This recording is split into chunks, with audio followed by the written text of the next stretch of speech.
Le mail, évidemment, s'inscrit dans un environnement. Donc, c'est intéressant de se demander comment lui-même va être utilisé en même temps, conjointement ou alternativement à d'autres systèmes de communication ou d'enregistrement de l'information. On a aujourd'hui à notre disposition, évidemment, toute une batterie à la fois d'appareils, de dispositifs, de canaux qui chacun ont leur propre temporalité, leur propre puissance, je dirais, de viralité, leur propre pérennité. Donc je pense que chacun aujourd'hui utilise ces différents systèmes de communication comme une série de curseurs qui vont être réglés les uns par rapport aux autres. Alors d'abord, la difficulté par rapport à cette question, c'est que justement, c'est presque chaque individu qui va effectuer ses propres réglages. Et on peut peut-être même dire que justement cet usage des différents réseaux les uns par rapport aux autres va définir justement son usage, une certaine modalité de son usage. Alors, pour ma part, je dirais que j'ai un usage, je crois, relativement sélectif et réfléchi justement de ces différents systèmes de communication.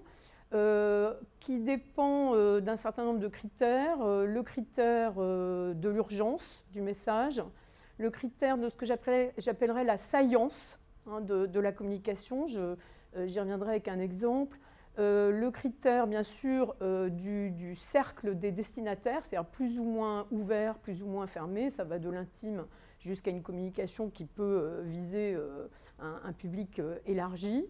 Et puis, justement, le critère aussi de la pérennité, c'est-à-dire dans quelle mesure je me situe dans une communication que moi-même, je vais penser, anticiper comme éphémère,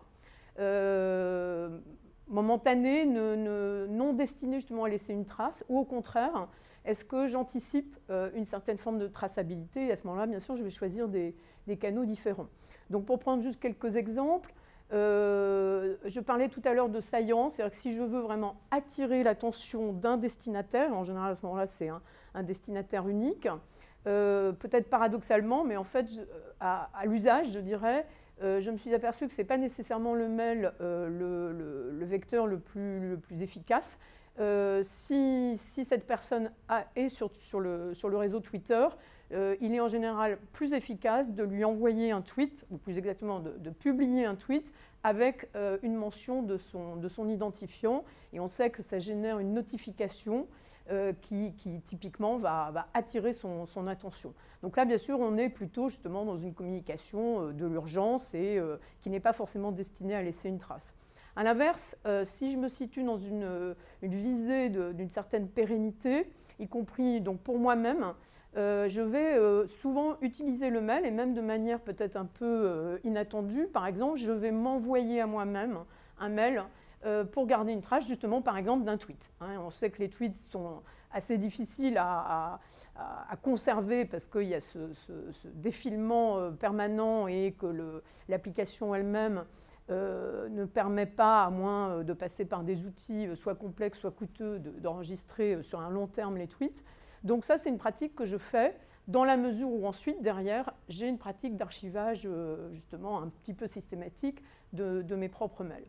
Et puis, à l'inverse, si je veux diffuser de manière virale, c'est à la fois viser le déplacement rapide, la réplication rapide d'un message. Donc là, bien sûr, j'ai plutôt utilisé la dynamique des réseaux sociaux, donc soit Twitter que j'ai déjà mentionné, soit des réseaux comme Facebook, étant entendu qu'à chaque fois, il faut essayer évidemment de tenir compte justement du cercle de destinataires qu'on vise, selon les sujets, selon les domaines. On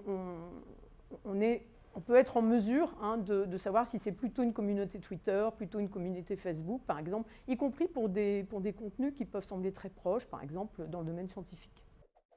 De mon point de vue, les entreprises n'ont pas vraiment de marge de manœuvre pour résister à l'utilisation des mails.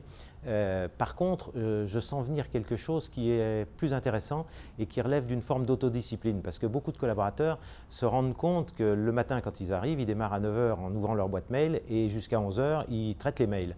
Alors, ce n'est pas que ça ne soit pas travaillé que de traiter ces mails, mais enfin, ils commencent à s'investir sur leur dossier en fin de matinée et ils en souffrent.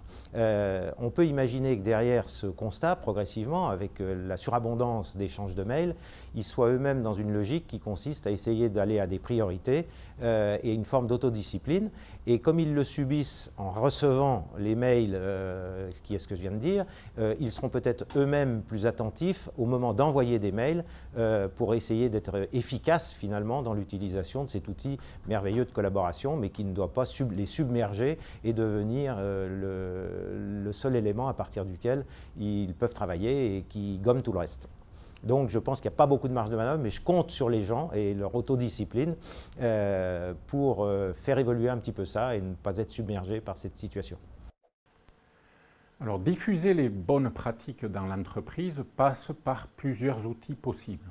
De la formation, de la sensibilisation, mais aussi de la mise en place de codes de conduite, de chartes. On voit beaucoup d'entreprises aujourd'hui qui décident que, afin d'éviter le spam ou la surcharge informationnelle en dehors des heures de bureau, on ne peut ou on ne devrait envoyer des courriers électroniques que pendant les heures de bureau, jamais pendant les week-ends. Des entreprises qui en viennent à autoriser formellement leurs collaborateurs à ne pas utiliser ou ne pas ouvrir leur courrier électronique pendant les vacances. Donc c'est un travail qui doit être fait des deux côtés. D'une part par l'entreprise, en montrant qu'elle met en valeur les bonnes pratiques, mais aussi de la part des utilisateurs qui doivent en quelque sorte se réguler eux-mêmes et ne pas se sentir systématiquement victimes lorsqu'ils sont déconnectés. Ne pas avoir cette peur de ne pas être partie de la chose et du bon fonctionnement de l'entreprise. Le fait que les technologies soient devenues universelles, que l'on ait son smartphone partout avec soi ou sa tablette ou d'autres outils de communication, a contribué à faire que les individus se sentent obligés d'être en permanence connectés. C'est ce que les entreprises peuvent corriger en indiquant à leurs collaborateurs qu'il y a d'autres voies possibles.